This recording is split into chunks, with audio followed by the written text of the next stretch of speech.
વલ્લભના વાલા વૈષ્ણવો, જય શ્રી ગોકુલેશ વૈષ્ણવ. ગઈકાલે સત્સંગમાં આપણે વિશ્રામ ઘાટ પર મુલ્લાનું જે યંત્ર હતું, શ્રી મહાપ્રભુજીએ એને નક્કામાં બનાવી દીધું, તે વાત શ્રવણ કરી. હવે આગળ આપણે જે વાત કરવાની છીએ એને પહેલા સૌંદર્ય પદ્મનું ગાન કરીશું. સૌંદર્યમનિજ હૃદગતં પ્રગટીતં સ્ત્રીગૂઢભાવાત્મકં રૂપં ચ પુનસ્તદંતર્ગતં પ્રાવિવિશદ સ્વપ્રિયે સંશ્લિષ્ટા ઉભયોર્બભૌ રસમયઃ કૃષ્ણો હિ તત્સાક્ષિકં રૂપં તત્ત્રિતયાત્મકં પરમભીધેયં સદા વલ્લભં ધ્યેયં સદા વલ્લભમ. વૈષ્ણવો, મહાપ્રભુજીએ 3 વાર પૃથ્વી પરિક્રમા કરી. એ દરમિયાન વિશ્રામ ઘાટ પર મહાપ્રભુજી જ્યારે પણ પધાર્યા ત્યારે જે વૈષ્ણવો ત્યાં શરણે આવેલા છે એમાંના નામ છે નારાયણદાસ ભાટ અને કવિરાજ ભાટ. તો એ બંને વૈષ્ણવો 84 વૈષ્ણવની વાર્તામાં બંનેના નામ છે.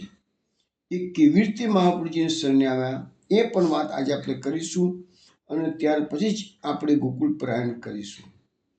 પણ એ બંને વૈષ્ણવો મહાપ્રભુજીને શરણે આવ્યા એનો વૃત્તાંત શ્રવણ કરતા પહેલા એક કીર્તન શ્રવણ કરીએ.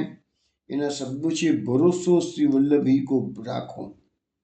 શ્રી વલ્લભી કો રાખો ભરોસો, શ્રી વલ્લભી કો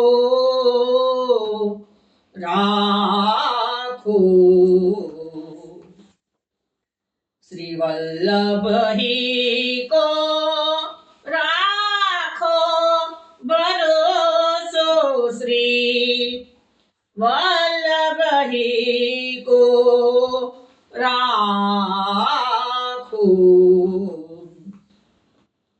સગરે કાજે સરેંગે છીન મેં, સગરે કાજ સરેંગે છીન મેં, ઇન્हीं के गुण भाखो भरोसो, श्री वल्लभी को રાખો.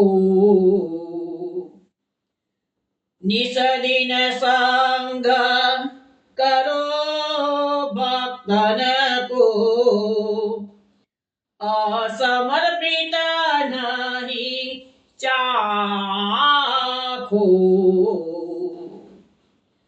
વલ્લભ શ્રી વલ્લભ પદ રજ બીન, વલ્લભ શ્રી વલ્લભ પદ રજ બીન, और तत्व सब नाखो भरोसो, श्री वल्लभी को રાખો.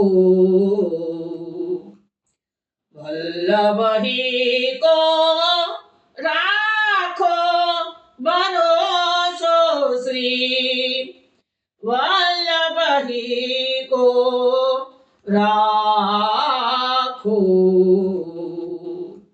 વલ્લભી કો રાખો. વૈષ્ણવો આ કીર્તન આપે બિયાગ રાગમાં શ્રવણ કર્યું છે. વલ્લભ નામના ભગવદીય આપણને સમજાવે છે, એકમાત્ર ભરોસો શ્રી વલ્લભ હિકો રાખો. તો ભગવાનનો ભરોસો શ્રી વલ્લભાચાર્યજીનો જ તમે ભરોસે રહો તો સગરે કાજ સરંગે છીનવે. તમે એકમાત્ર શરણાગતિ રાખવાની, પછી ભટકતા નહીં રહેવાનું. ઘડીમાં ઇસ્કોનમાં, ઘડીમાં ગૌડીય સંપ્રદાયમાં દોડો, અને ઘડીમાં તમે આ બીજા બધા ટીવી પર આટલા બધા કથાકારો આવે છે. કોઈ બધા દરેક કથાકાર પોતાના માર્ગનું જ સર્વશ્રેષ્ઠ બતાવે, અને બધા સાચા છે, ખોટા એવું કહેવાનો માટે મતલબ નથી, પરંતુ તમારે એકને જ પકડી રાખવાનું. તો સગરે કાજ સરંગે છીનવે. તમારા ક્ષણમાં ગમે ત્યાં લૌકિક અલૌકિક અહીં કે પારલૌકિક છે, સર્વથા શરણ મરી મહાપ્રભુજી આપણને સમજાવ્યું છે.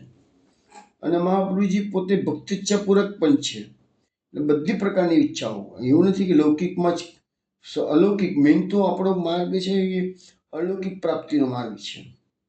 ઇન્હી કે ગુણ રાખો. તમારા વલ્લભના જ ગુણગાન ગાવાના. એટલા માટે તો કીધું છે ને કે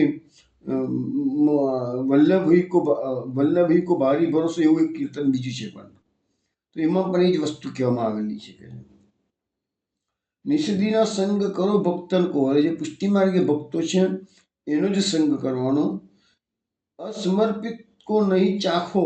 અસમર્પિત વસ્તુના તસ્માત વર્જનમાં છે. મહાપ્રભુજીની જે આપણને આજ્ઞા છે તે પ્રમાણે જો આ માર્ગમાં તમારે પ્રગતિ કરવી હોય, આગળ વધવું હોય, તો બેઝિક જે સિદ્ધાંતો આજે આપણને કદાચ આવશે જ, સિદ્ધાંત રહસ્ય, તો એ જે બધી વસ્તુ મહાપ્રભુજી 16 ગ્રંથમાં પુષ્ટિ માર્ગના પાયાની બધી વાતો આપણને સમજાવી છે.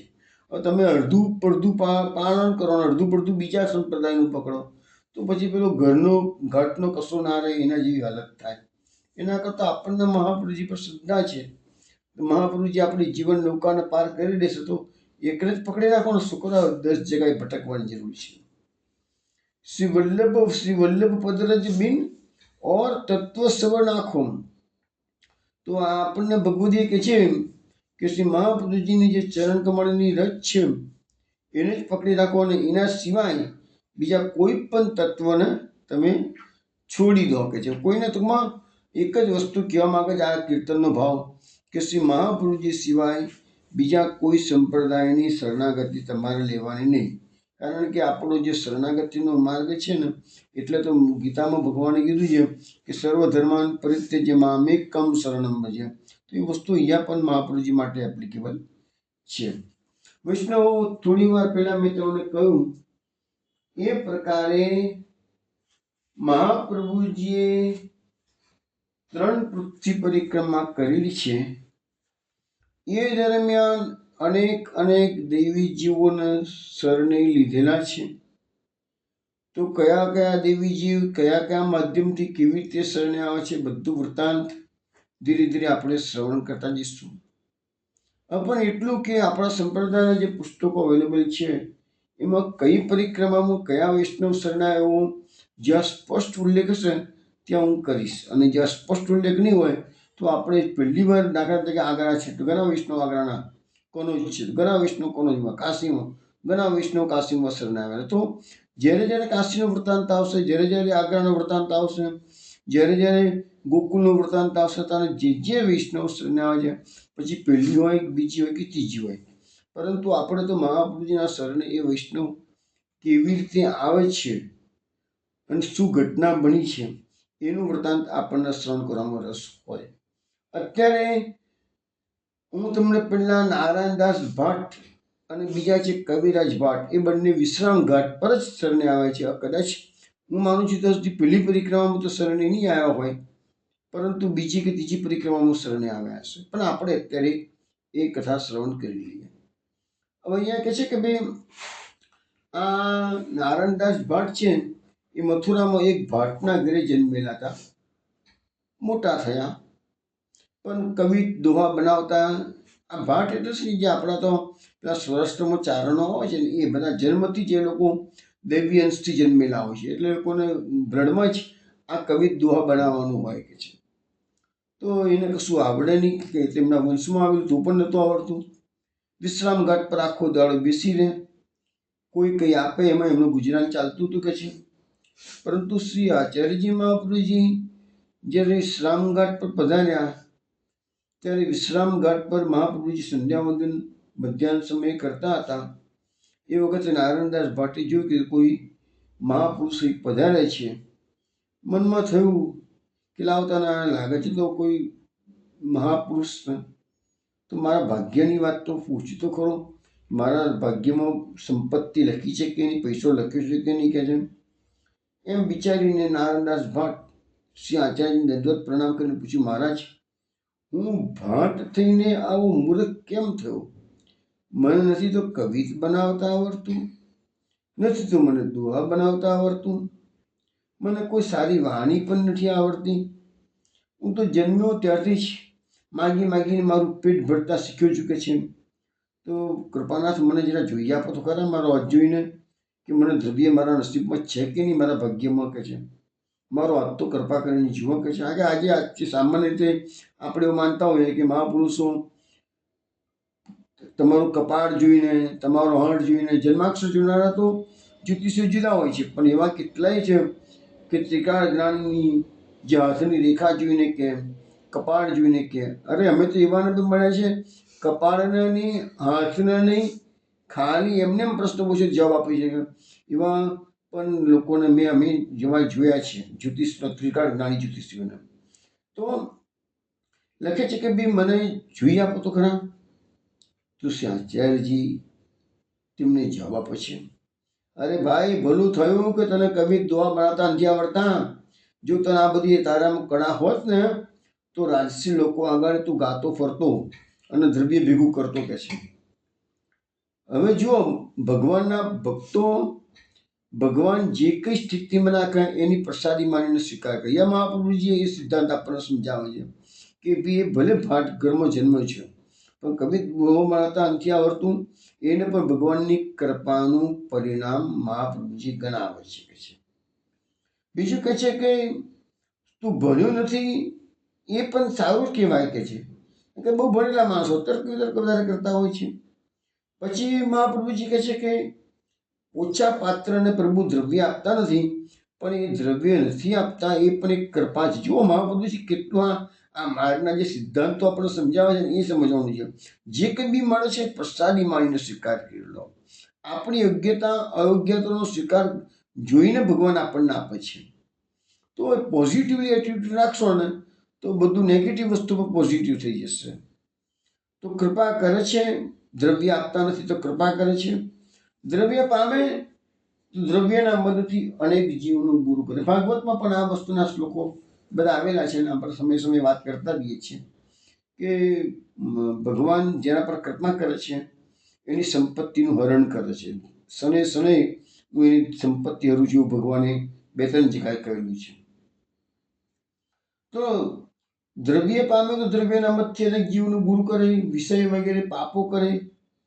પણ તું ભલે તારા ભાગ્યમાં દ્રવ્ય નથી લખ્યું, ભલે તને વિદ્યા આવડતી નથી, પણ તું બેટા ક્યારે ભૂખે તો રહ્યો નથી ને કે છે.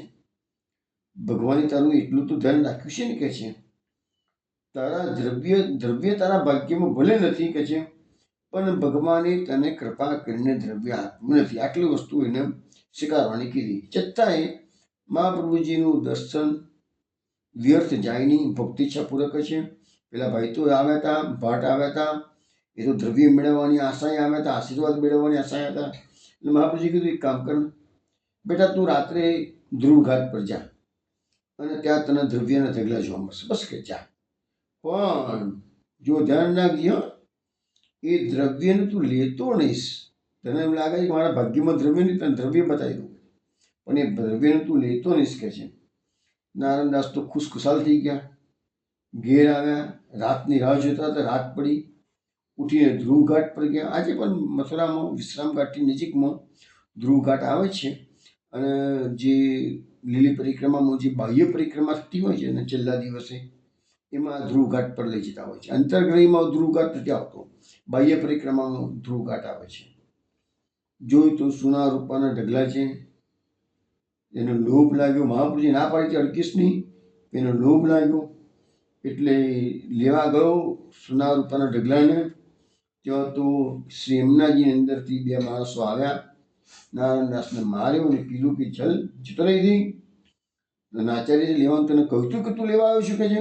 આચાર્ય છે તને દર્શન કરવાનું કીધું છે ને. તો આચાર્યજીના વચન સાચા માનવા માટે જ અમે તને આ દ્રવ્યના ઢગલા બતાવ્યા છે કે છે.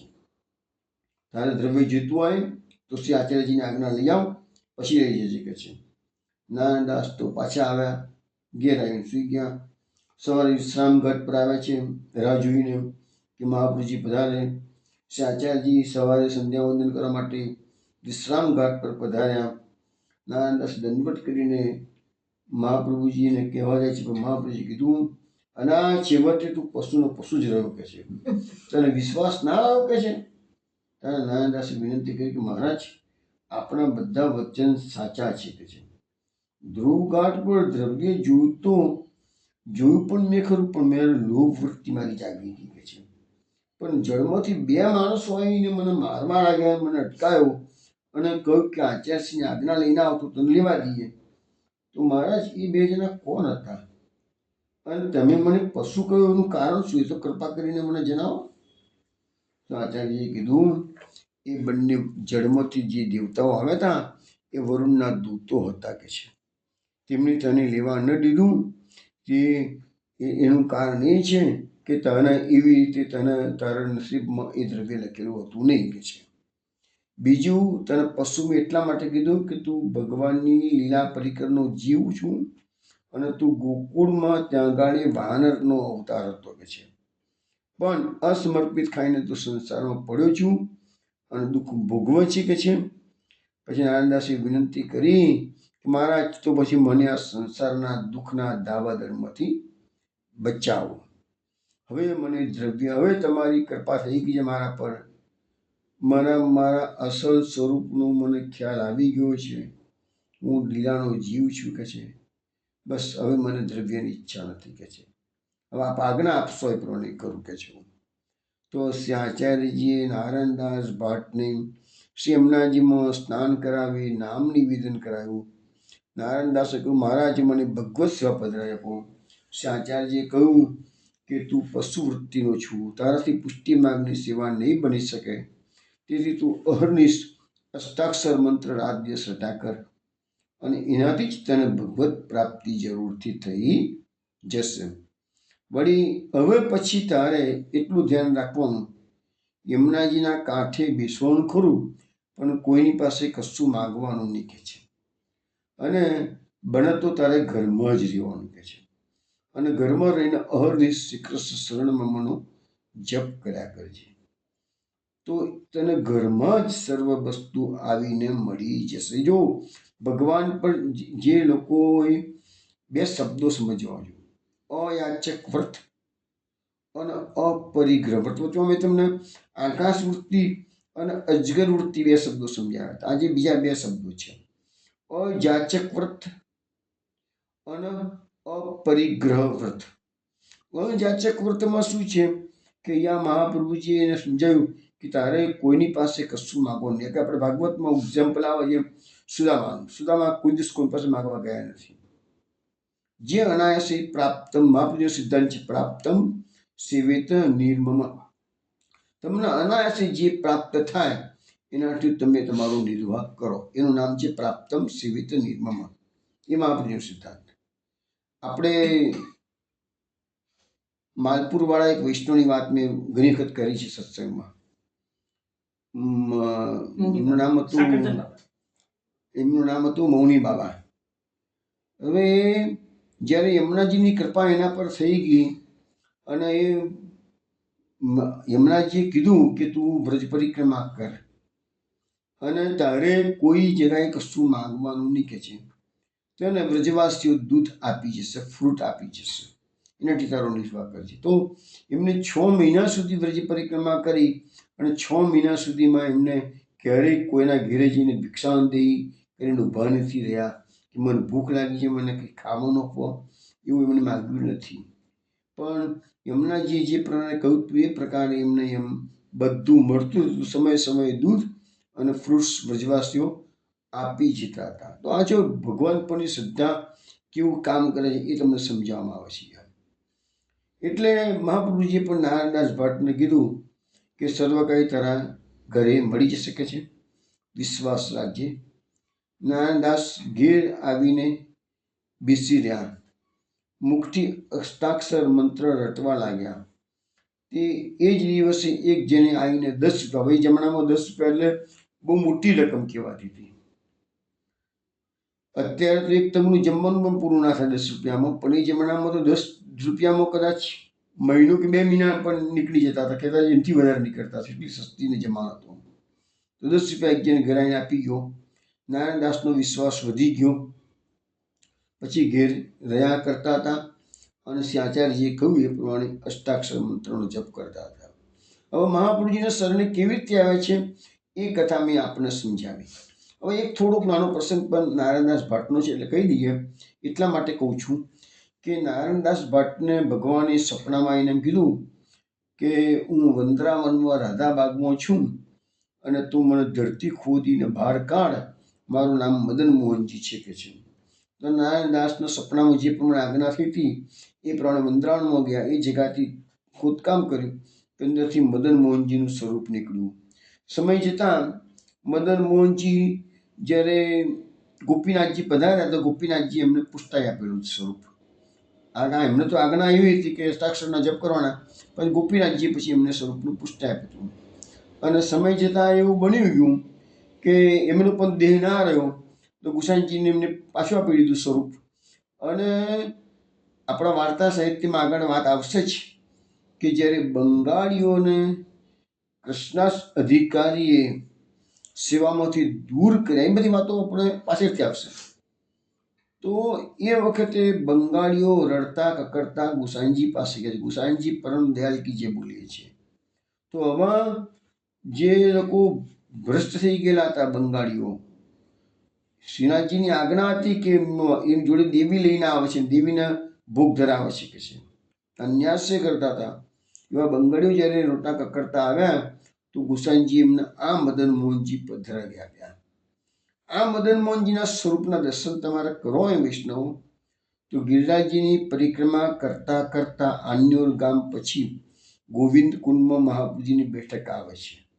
આઈ થિંક જે લોકો પરિચિત હશે એને તો યાદ આવી જ જશે. ગોવિંદ કુંડની બેઠકમાં મહાપ્રભુજીને દંડવત કરીને તેમ બહાર નીકળો તો મેઇન રોડ પર આવવા માટે ડાબાથી રસ્તો પકડે છે અને તગડે ચિત્તોના નાગાની સમાધિ છે. પણ ડાબાથી નહીં જવાનું, પણ તળેટીનો રસ્તો પકડવા માટે જમણા હાથી જવાનું. તો જમણા હાથી જાઓ ને તો હજુ 2-4 ડગલા પણ નહીં ચાલો અને ત્યાં જ આ સ્વરૂપના દર્શન. આજે પણ બંગાળીઓ એ મદન મોહનજીની સેવા આજે પણ કરે છે. એ સ્વરૂપના દર્શન યાદ કરો.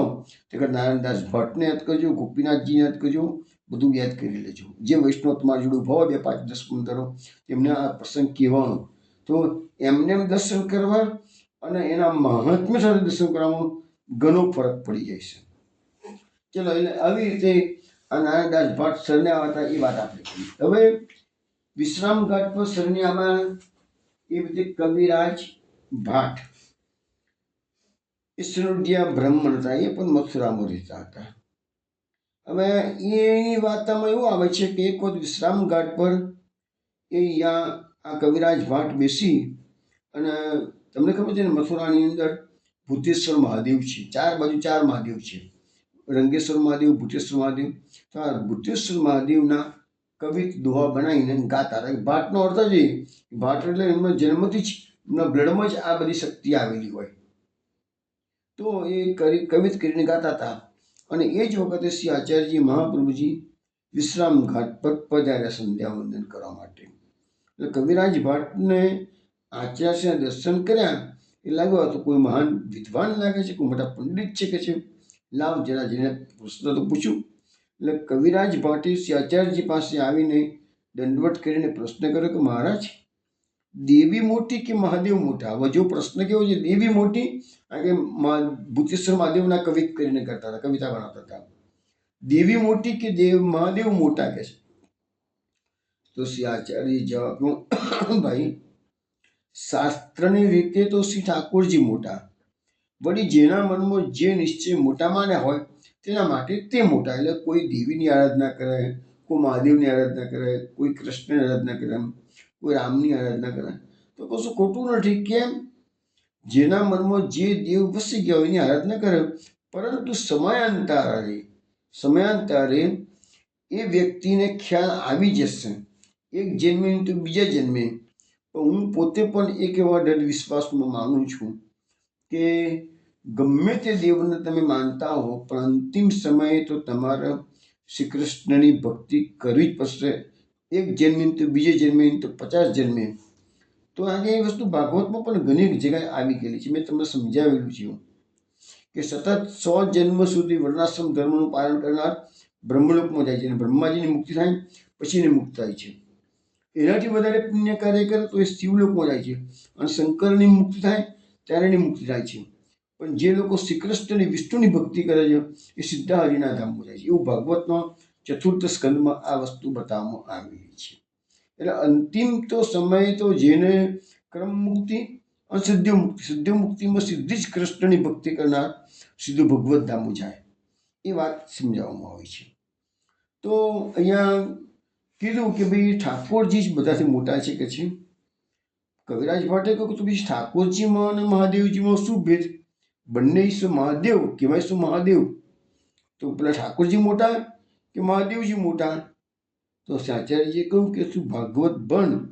એમાં જો ભગવાને જ્યારે મોહિની રૂપ ધારણ કર્યું, જ્યારે સમુદ્ર મંથનનો પ્રસંગ બન્યો પછી ભગવાને મોહિની રૂપ ધારણ કરી અને દાનવોને મોહમાં નાખી અને બધું અમૃત દીવોની પીવડાવી. એ બધી કથા ભાગવતમાં આવે છે 8મ સ્કંદમાં.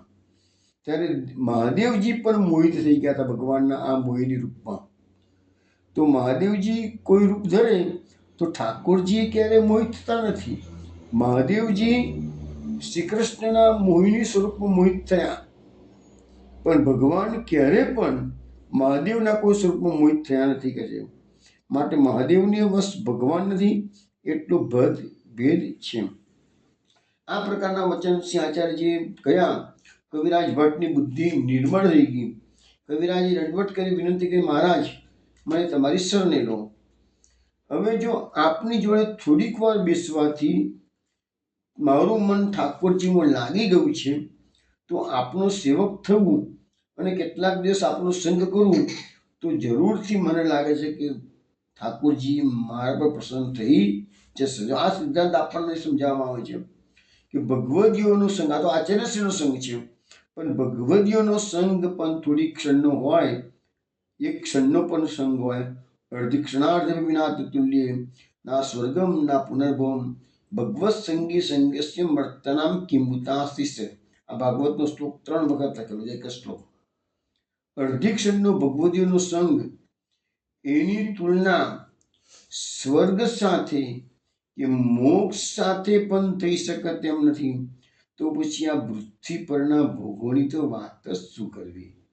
સત્સંગની તુલનાથી તમે સત્સંગ કરી અને પૃથ્વી પરના ભોગ માગતા હો તો આપણી મૂર્ખાઈ કહેવાય ભાગવતના પ્રમાણમાં. કે એનાથી તો તમે મોક્ષ પણ તુચ્છ માનો છો, તો ભોગની શું કરવા વાત કરો છો? ભગવત પ્રાપ્તિની જ વાત કરો ને.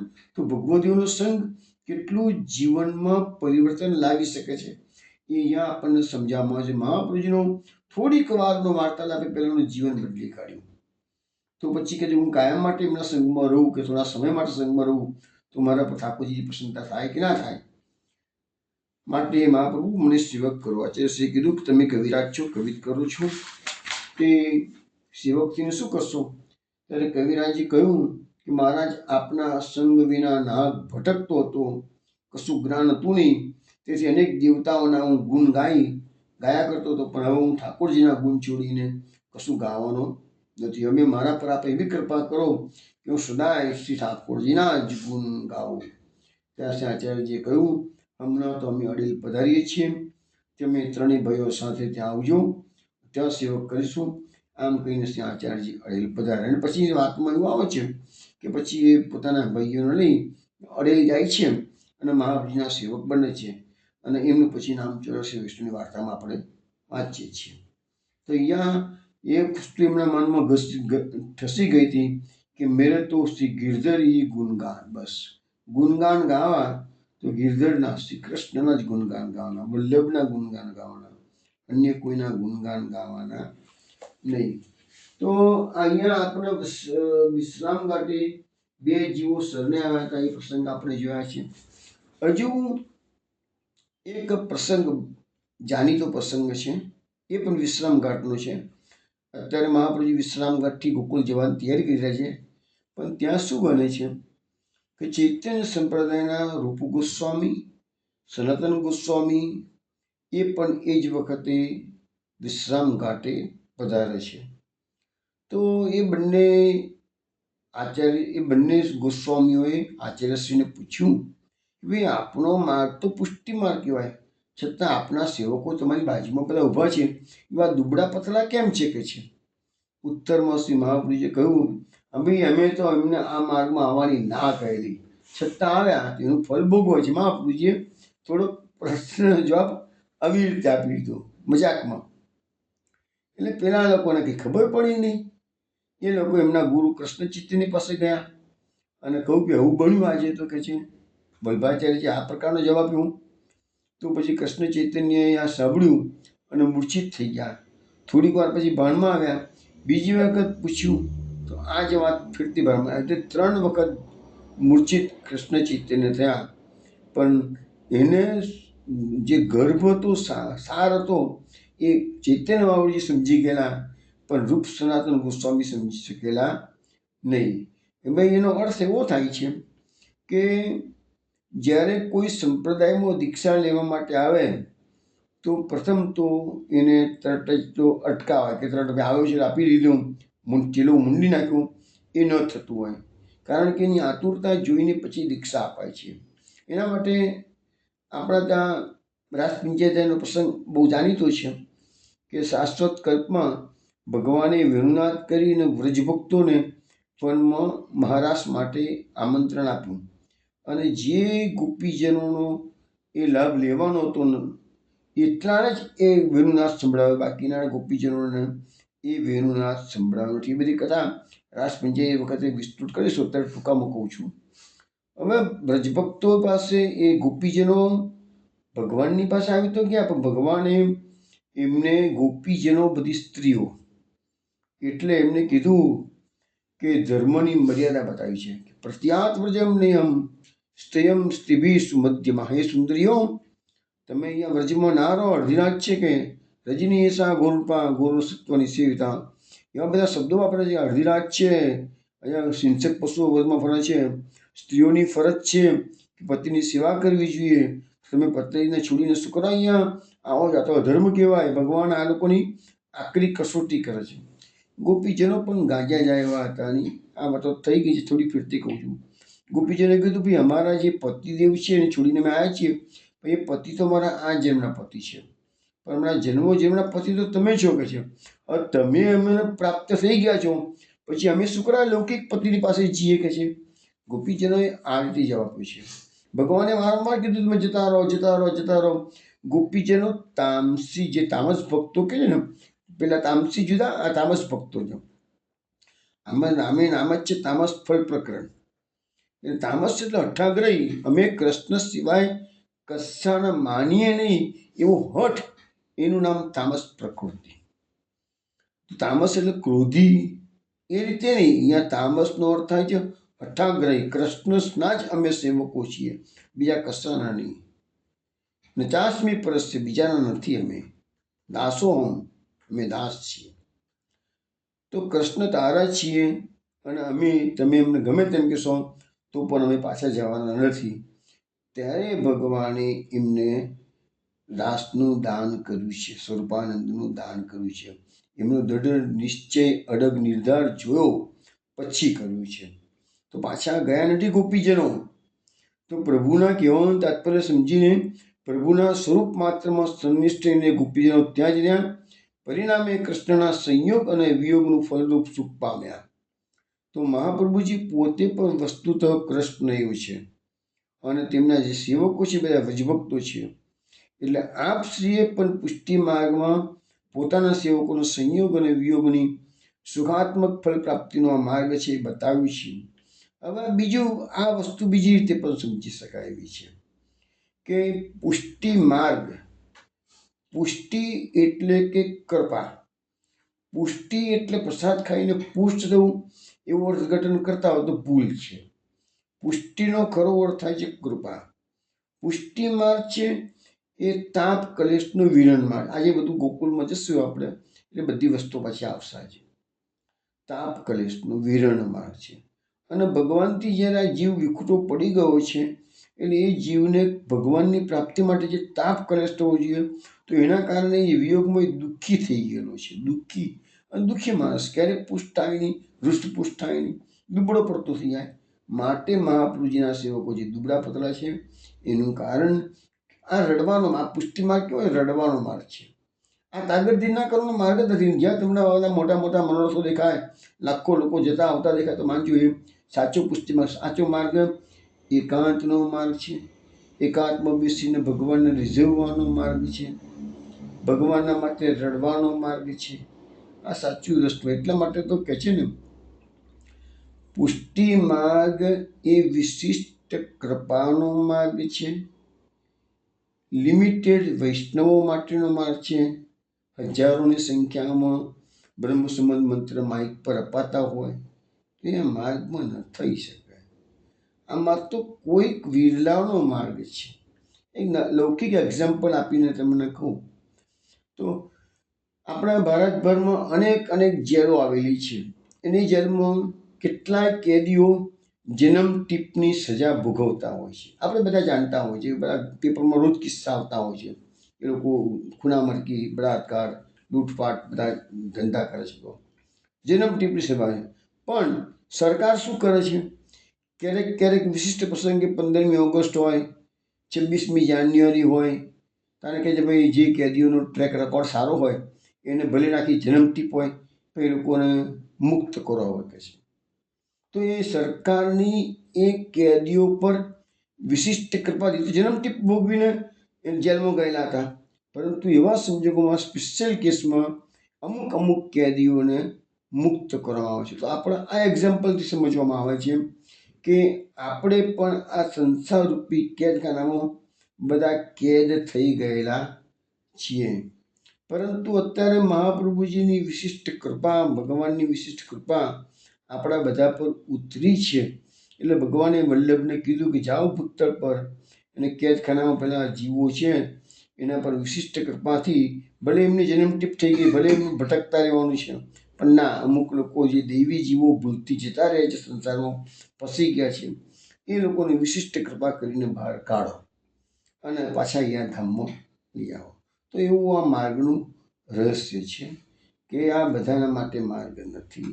જે દેવી જીવો, જેઓ લીલા પરિકરના જીવો ભગવાનથી છૂટા પડી ગયા છે અને કોઈ ભગવદીના સંગમાં આવે અથવા તો કોઈ મહાપુરુષના સંગમાં આવે અને ક્યાંક એને પોતાને ખ્યાલ આવી જાય કે અમે તો ભલે ભટકતા છીએ પણ ના, અમારું ખરું કર્તવ્ય તો શ્રી કૃષ્ણ સેવાનું છે, તો એનો બેડો પાર થઈ જાય. તો આ માર્ગ છે. ચલો વિષ્ણુ, તો આવી રીતે આ વિશ્રામ ઘાટના પ્રસંગો થોડાક આપણે જોયા છે. હવે આપણે યાત્રામાં મહાપ્રભુજીની સાથે પાછા ગોકુળ તરફ પ્રયાણ કરીએ છીએ. હવે મહાપ્રભુજી, મેં તમને ગઈકાલે સમજાવ્યું હતું એ પ્રકારે લીલી પરિક્રમા જ્યારે વ્રજ પરિક્રમા મહાપ્રભુજી કરશે, 12 વનની પરિક્રમા, 12 વનની પરિક્રમા મહાપ્રભુજી કરેલી છે. પરંતુ આજે મહાપ્રભુજી હજુ પરિક્રમા માટે ઉજાગર ચોબા પાસેથી નિયમ લીધો નથી. હવે લેશે એ પછીની વાત છે. અત્યારે તો મહાપ્રભુજી મથુરાથી સીધા ગોકુલ પોતાના સેવકો સાથે પધારે છે. જોઈએ શું થાય છે. હવે મહાપ્રભુજી ગોકુળમાં પધાર્યા. મેં તમને કહ્યું ગઈકાલે ગોકુલ મહાપ્રભુજી પ્રથમવાર સંવત 1549માં પધાર્યા. ગોકુલ સાવ ઉજ્જડ થઈ ગયું હતું. કોઈ પણ પ્રકારની વસ્તી હતી નહીં ત્યાં. નકરું ઘોર જંગલ હતું. પરંતુ મહાપ્રભુજી પોતાના પ્રતાપ બળથી એ સમજી ગયા કે ગોકુળની ભૂમિ ક્યાં હતી, શાશ્વત કલ્પની અંદર. એ પ્રકારે ગોકુળમાં જમુનાજીના કિનારે શ્રી મહાપ્રભુજી પોતાના સેવકો સાથે પધારે છે. શ્રી યમુનાજીનો નીરવ કિનારો છે. આસપાસમાં કોઈ માનવીનો અંસાર સરખોય નથી, તથા પ્રદેશ પરનું ઉપવન પુષ્પોની મીઠી સુગંધથી મહેકી રહ્યું છે. વલ્લભ આવી જગાએ, સુમસામ જગાએ પોતાના સેવકો સાથે પધારે છે. શ્રી યમુના મહારાણીજીના પ્રસન્નતાપૂર્વક દર્શન કર્યા છે, તથા પ્રદેશની અલૌકિક રમણીયતાનું અવલોકન કરતા કરતા આપે શ્રી દામોદરદાસ હરસાણીજીને આજ્ઞા કરી, અરે દમલા, શ્રી બાલકૃષ્ણની બાલ ક્રીડા ભૂમિ જેવું શ્રીમદ ગોકુલ અહીં જ આવેલું હતું.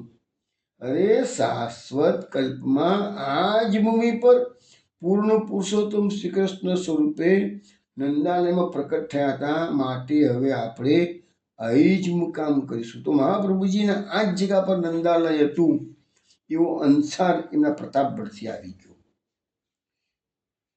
દમલાજીએ કીધું, કૃપાનાથ, આજે તો એ ગામનો અંસાર પણ જોવા મળતો નથી, કોઈ મનુષ્ય પણ નજરે પડતું નથી. ચારે બાજુ ગાઢ વનરાજી છે કે જે ગીચ વન આવેલું છે કે જે. મહાપ્રભુજી કહે, હા દમલા, શાશ્વત કલ્પનું શ્રીમદ ગોકુલ સાવ લુપ્ત થઈ ગયું છે, પરંતુ સ્થાન તો ચોક્કસ આ જ છે કે છે. જેમના પર શ્રી કૃષ્ણની વિશિષ્ટ કૃપા કરે તેમને આજે પણ એ શાશ્વત કલ્પના શ્રીમદ ગોકુલનું અને શ્રી કૃષ્ણની સર્વમધુર બાળ લીલાઓનું જરૂર દર્શન થાય. ભગવાનની કૃપા થાય તો જ આ દર્શન આપણે કરી શકીએ. એટલો હું એટલે સુધી કહેવાય કે વ્રજભૂમિમાં કે શ્રીમદ ગોકુલમાં જવા માટે પણ ભાગ્ય જોઈએ છે. લીલી પરિક્રમા, વ્રજ પરિક્રમા કરવા માટે પણ ભાગ્ય જોઈએ છે. ભગવાનની કૃપા હોય. મેં એવા કિસ્સા જોયા છે કે 5-5 વખત વ્રજ પરિક્રમા કરનાર માણસ યાત્રા કર્યા વગર પાછા આવ્યા હોય.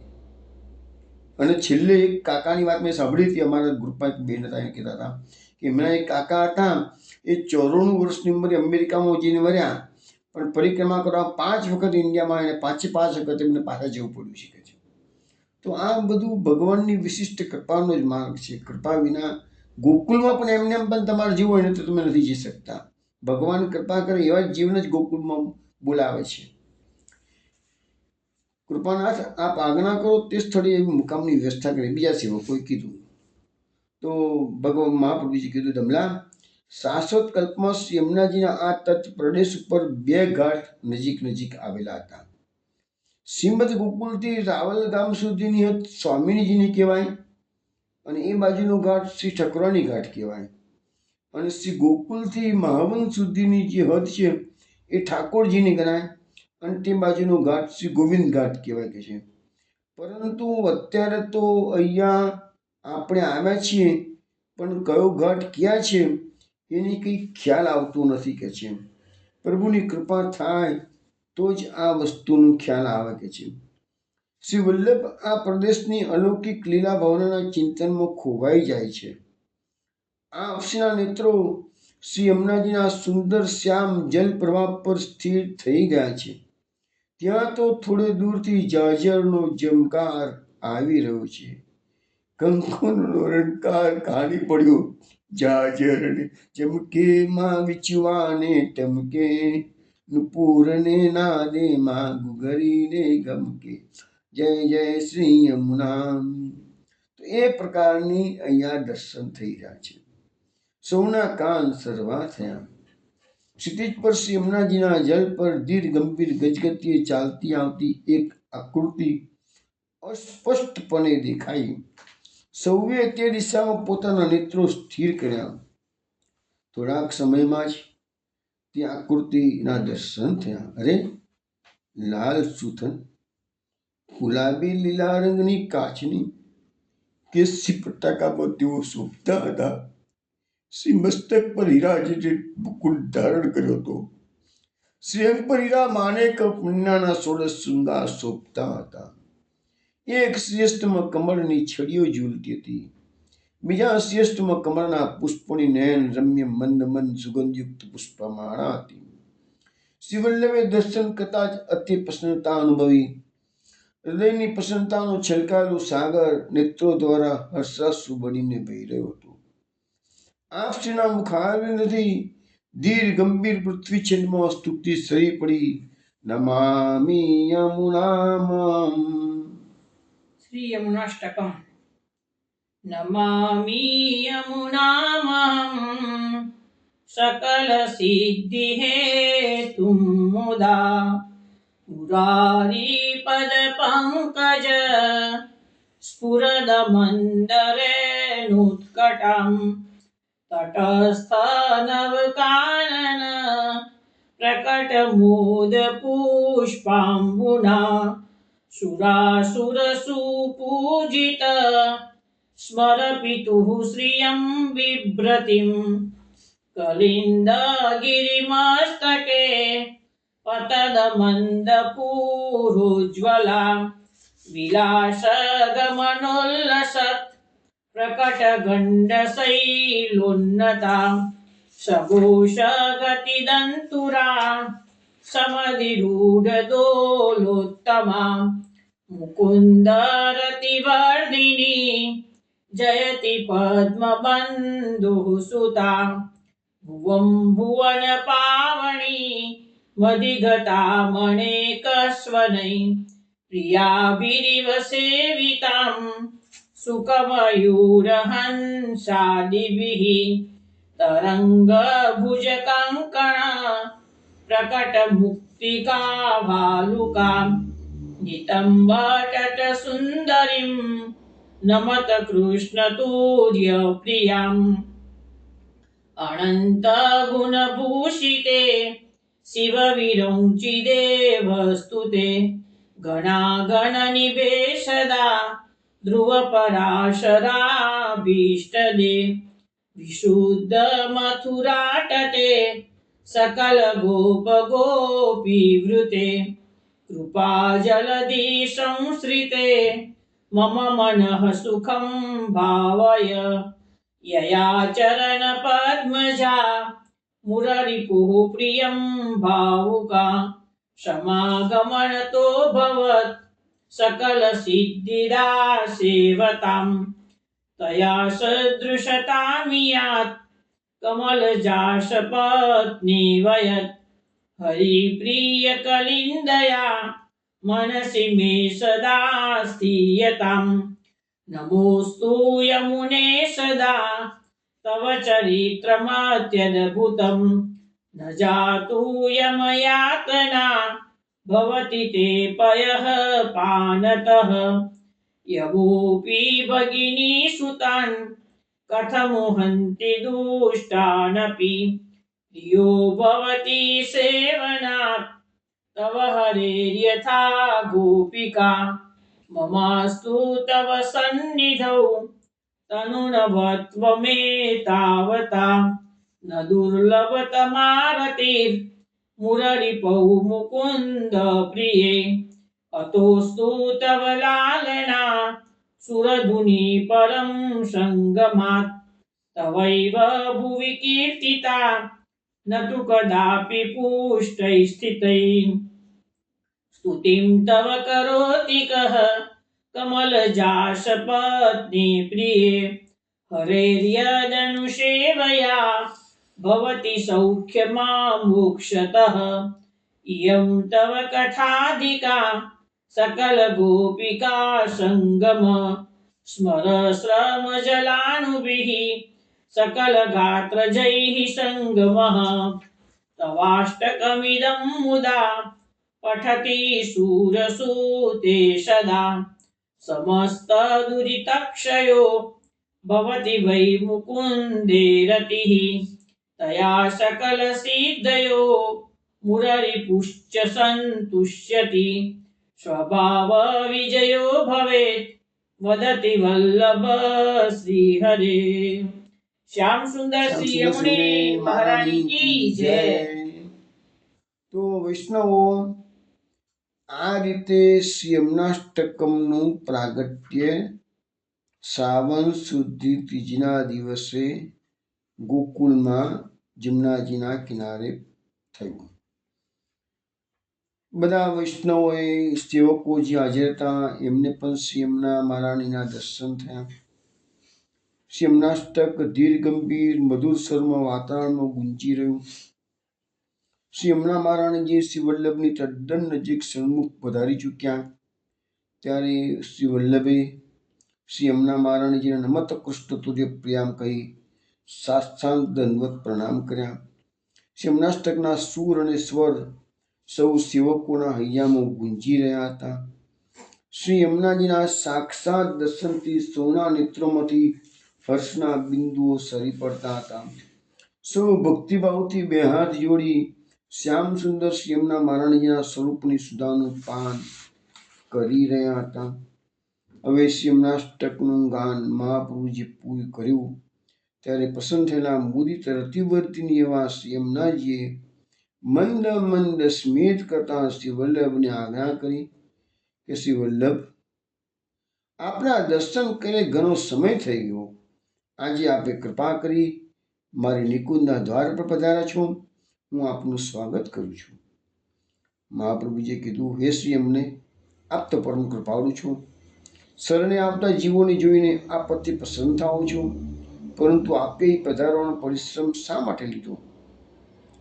મહારાણીએ જે કીધું, શ્રી વલ્લભ, આપ સાક્ષાત મારી નિકુંજના દ્વારે પધારો અને આપનું સ્વાગત કરવા આવું ન હોય કેમ બને? આપણા મનમાં જે પ્રશ્ન છે એને જવાબ અહીંયા કોઈ આપી શકે તેવો નથી, અને તેથી જ હું અહીંયા તમારી સામે પ્રગટ થઈ છું. તમારા મનમાં મૂંઝવણ છે ને કે ક્યાં ગોવિંદ ઘાટ છે, ક્યાં ઠકુરાણી ઘાટ છે, તો એનું મૂંઝવણ મહાપ્રભુજીની શ્રી યમુનાજી હવે દૂર કરશે. શ્રી યમુનાજીએ પોતાના શ્રેષ્ઠમાં ઝૂલતી પુષ્પમાળા શ્રી વલ્લભના ઉર પ્રદેશ પર વેરાવી દીધી અને આજ્ઞા કરી કે શ્રી વલ્લભ, આપ જે ભૂમિ પર ઠાળા છો તે શ્રી ગોવિંદ ઘાટ છે, અને તમારી જમણી બાજુએ જે ઘાટ છે તે શ્રી ઠકરાણી ઘાટ છે, અને બંને ઘાટની સીમા પર જે પેલું છોકરનું વૃક્ષ છે એ બ્રહ્મ સ્વરૂપ છે, તેથી તેને બ્રહ્મ છોકરના નામે ઓળખવામાં આવે છે. આજે પણ વૈષ્ણવો ત્યાં એ બ્રહ્મ છોકરનું વૃક્ષ આજે પણ ત્યાં છે એમ કહે છે. માટે આપ કૃપા કરીને એ છોકરના વૃક્ષ નીચે બિરાજો અને આપ મને શ્રીમદ ભાગવતનું શ્રવણ કરાવો. શ્રી યમુનાજી આવા વચનામૃત પાન કરતા કરતા સૌ પસંદ થયા. સૌ સેવકોએ મધુર સ્વરે શ્રી વલ્લભ રચિત શ્રી યમુનાષ્ટકનું ફરીથી પુનઃ ગાન કર્યું અને શ્રી યમુનાજીની સ્તુતિ કરી સાષ્ટાંગ દંડવત પ્રણામ કર્યા. હે શ્રી યમને, આજનો દિવસ અતિ વિરલ છે, કારણ કે આજે શ્રાવણ સુધી તીજ ઠકરાણી તીજનો દિવસ છે. આજનો દિવસ આપણા મહોત્સવનો દિવસ છે. સર્વ રજભક્તોના યુથો આપણી સાથે આપણી પુલીની નિકુંજમાં શ્યામ સુંદર મુરલી મનોહર ઝૂલે છે. અને તમને ખબર છે વૈષ્ણવ, આ દિવસે હિંડોળા કાચના થતા હોય છે, તો એ દિવસે ભગવાન જે ઝૂલે છે ને એની વાત કરી છે. સૌને આપની કૃપાથી પોતાના સ્વરૂપાનંદનું દાન કરે છે. સૌ રજભક્તો આપની કૃપાથી પોતાના મનના માનેલા હૃદયના સ્વામી શ્રી મધુરેશને પામી શકે છે. આપની કૃપાથી મને ફરીથી એ મદન મોહનલાલની પ્રાપ્તિ થાય છે, એ જ જગણા છે. શ્રી વલ્લભ શ્રી મદન મોહનલાલના સ્વરૂપના ચિંતનમાં નેત્રો મીચી ઠાળા છે, અને એટલામાં તો શ્રી યમુનાજી અંતર્ધાન થઈ ગયા. આ શ્રાવણ સુદ 13નો દિવસ હતો. મહાપ્રભુજીનું હોય તે 14 વર્ષનું હતું. શ્રી વલ્લભે દામોદરદાસજીને આજ્ઞા કરી કે દમલા, અહીં ઘાટ પર શ્રી યમુના મહારાણીજીની સન્મુખ આવતીકાલથી આપણે શ્રીમદ ભાગવતનું પારાયણ કરીશું. અહીં પાછળ આવેલી સુંદર વનરાજીમાં તમે સ્થાન થોડું સ્વચ્છ કરી લો, અને ત્યાં ભોજનનો પ્રબંધ આપણે બધા મુકામની વ્યવસ્થા કરી શકે છે, અને બાજુની વનરાજીમાં રાત્રે શયનની વ્યવસ્થા થઈ શકશે. આ એકાંત રમણીય સ્થળમાં આપણું મુકામ ખૂબ આનંદદાયક બની રહેશે. વૈષ્ણવનો વિચાર કરો કે ગોકુળ સાવ ઉજ્જળ હતું, ભલે રમણીય પ્રદેશ હતો પણ ઉજ્જળ હતું, કોઈ વસ્તી હતી નહીં, અને એવી જગ્યા પર મહાપ્રભુજી પોતાના સેવકો સાથે અહીંયા તીજથી માંડીને 12 સુધી રોકાયા છે. હવે અહીંયા ભોજનની વ્યવસ્થા જે કરી છે એને આપણે કહીએ છીએ બડી બેઠક. જ્યાં શયનની વ્યવસ્થા એમના સેવકોએ કરી છે એમને આજે આપણે કહીએ છીએ શયનની બેઠક. શયનની બેઠક એ ત્રીજા ઘરના તૃતીય ઘરની માથે બિરાજે છે.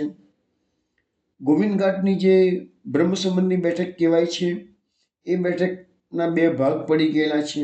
જે વૈષ્ણવ ગોકુળ વારંવાર જતા હશે એમને તો ખબર હશે જ કે મહાપ્રભુજીની બેઠકમાં જે બ્રહ્મ સંબંધની બેઠક કહેવાય છે એના બે ભાગ છે. જગા એક જ છે પણ વચ્ચે દિવાલ બનાવીને બે ભાગ કરી દેવામાં આવે છે, તો ઉપર નીચે થોડી થઈ ગયેલી છે. પણ જે હર્ષાનીજીની બેઠક છે એક જ છે. એટલે જ્યાં આગળ એવા આપણે પ્રસંગમાં આવશે જ કે હર્ષાનીજીને બ્રહ્મ સંબંધ દીક્ષા સૌથી પ્રથમ આપવામાં આવી છે, તો એ બેઠક આજે પણ ગોકુળમાં ત્યાં છે.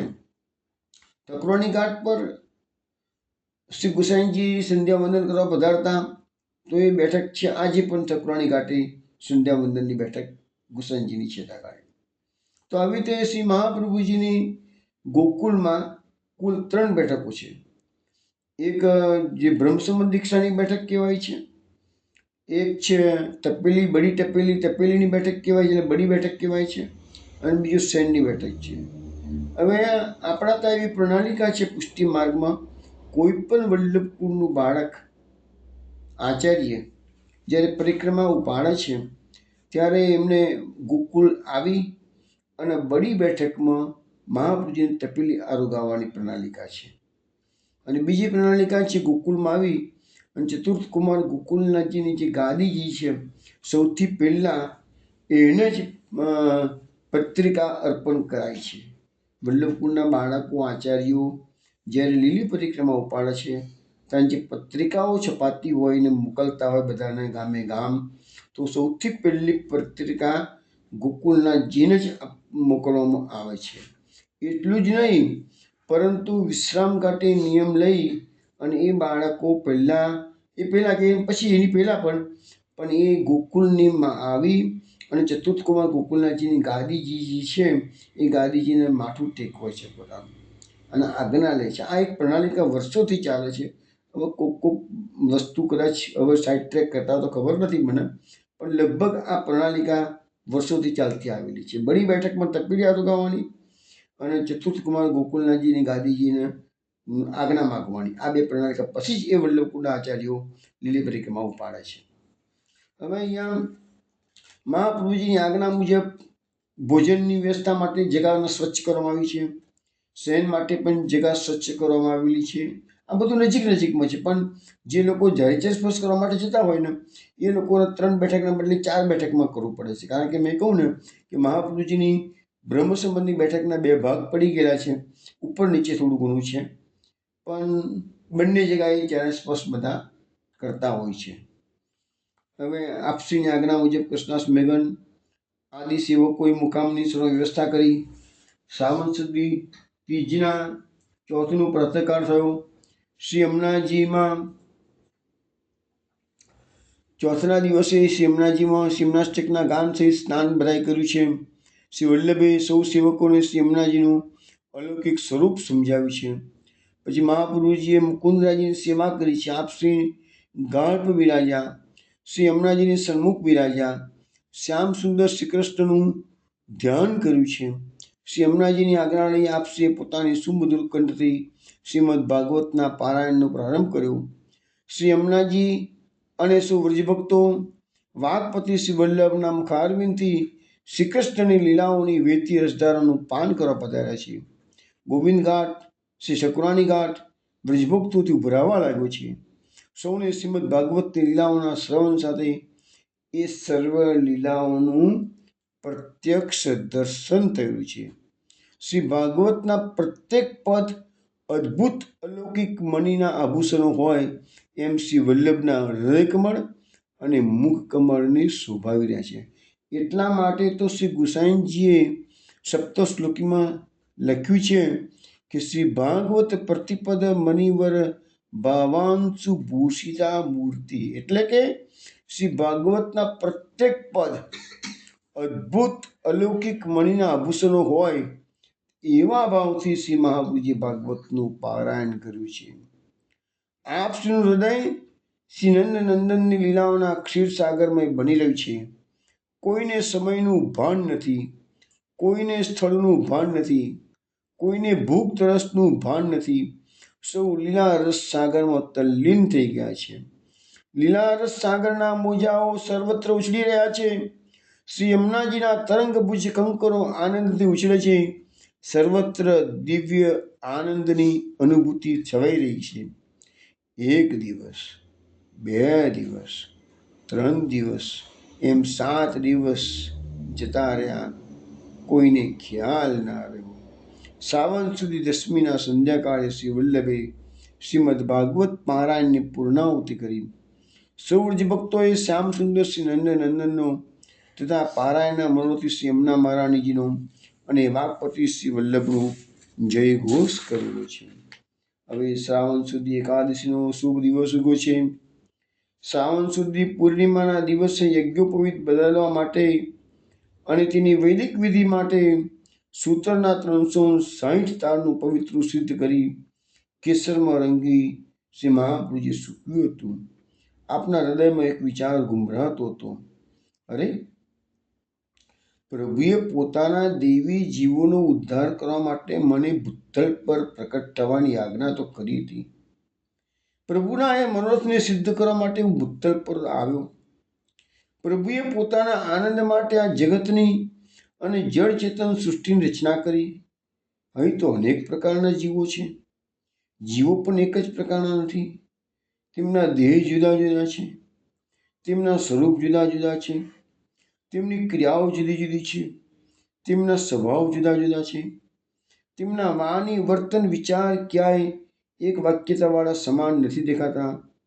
અરે, કેટલાય જીવો જગતમાં કેવળ મોજ શોખમાં ભૌતિકવાદી જીવન જીવીને વ્યતીત કરી રહ્યા છે. અને કેટલાક જીવો સુખના મૃગજળ પાછળ જીવન ખતમ કરી નાખે છે. કેટલાક જીવો તપ, તીર્થ વગેરે વિધિ કર્મો કરતા કરતા મોક્ષ મેળવવા માટે છે. કેટલાક દેહ દમન કરે છે. કેટલાક ત્યાપ અને તપ કરે છે. કેટલાક વ્રતપાલન કરે છે. અને કેટલાય જીવો એવા છે કે જેને શું કરવું એ સમજણ નથી પડતી અને સંસાર સાગરમાં આમ તેમ લક્ષ્ય સ્થાનના અભાવે અથડાયા છે, ભટક્યા છે. આમાં પ્રભુના વિશિષ્ટ કૃપા માત્ર દેવી જીવો પણ રહ્યા છે. એમને પણ ખ્યાલ નથી આવતો કે અમારે શું કરવું જોઈએ. મહાપ્રભુજીએ નિરોધ લક્ષણમાં સમજાવ્યું છે કે હરિણાએ વિનિર્મુક્તા તે મગ્ના ભવસાગરી. પ્રભુએ જે જીવોને તરછોડી દીધા છે એ જીવો તો સંસાર સાગરમાં ભટકી રહ્યા છે. એમને તો મહાપ્રભુજી જેવા મહાપુરુષના દર્શન થશે ને તો પણ એમને ખ્યાલ નથી આવવાનો.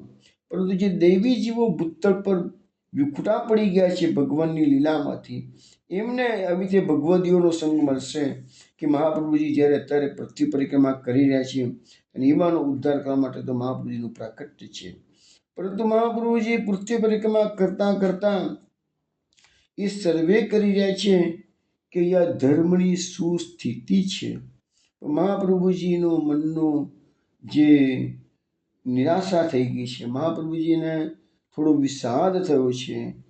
જેવી રીતે અર્જુનનો વિષાદ એમાંથી ગીતાજીનું પ્રાકટ્ય રણભૂમિની મધ્યમાં, એવી રીતે આ જંગલની અંદર ગોકુળની મધ્યરાત્રિ, હવે 11ની મધ્યરાત્રિ થવાની છે.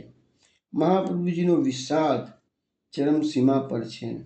હવે ચરમસીમા પર શું થાય છે એ બધી વાતો કાલે રાત્રે 8 વાગે આપણે મળીશું ત્યારે થાય. પણ એ ચરમસીમામાંથી તો પુષ્ટિ માર્ગનું પ્રાકટ્ય થવાનું છે. તો આવતીકાલે વૈષ્ણવ પુષ્ટિ માર્ગના પ્રાકટ્ય વખતે આપણે એક તો શ્રી કૃષ્ણાશ્રયનો પાઠ કરીશું કાલે, પછી આપણે મધુરાષ્ટકનો પાઠ કરીશું અને ત્રીજું આપણે કાલે સિદ્ધાંત રહસ્ય ગ્રંથનો પાઠ કરીશું. તો વૈષ્ણવ કાલે 3 ગ્રંથો હાથ પર રાખજો અને વિનોદા ગાય સાથે સમૂહમાં તમારે બધાએ પણ ગાવાનું છે. ચલો કાલે રાત્રે 8 વાગ્યા બાદ આપણે મળીએ. જય શ્રી ગોકુલેશ.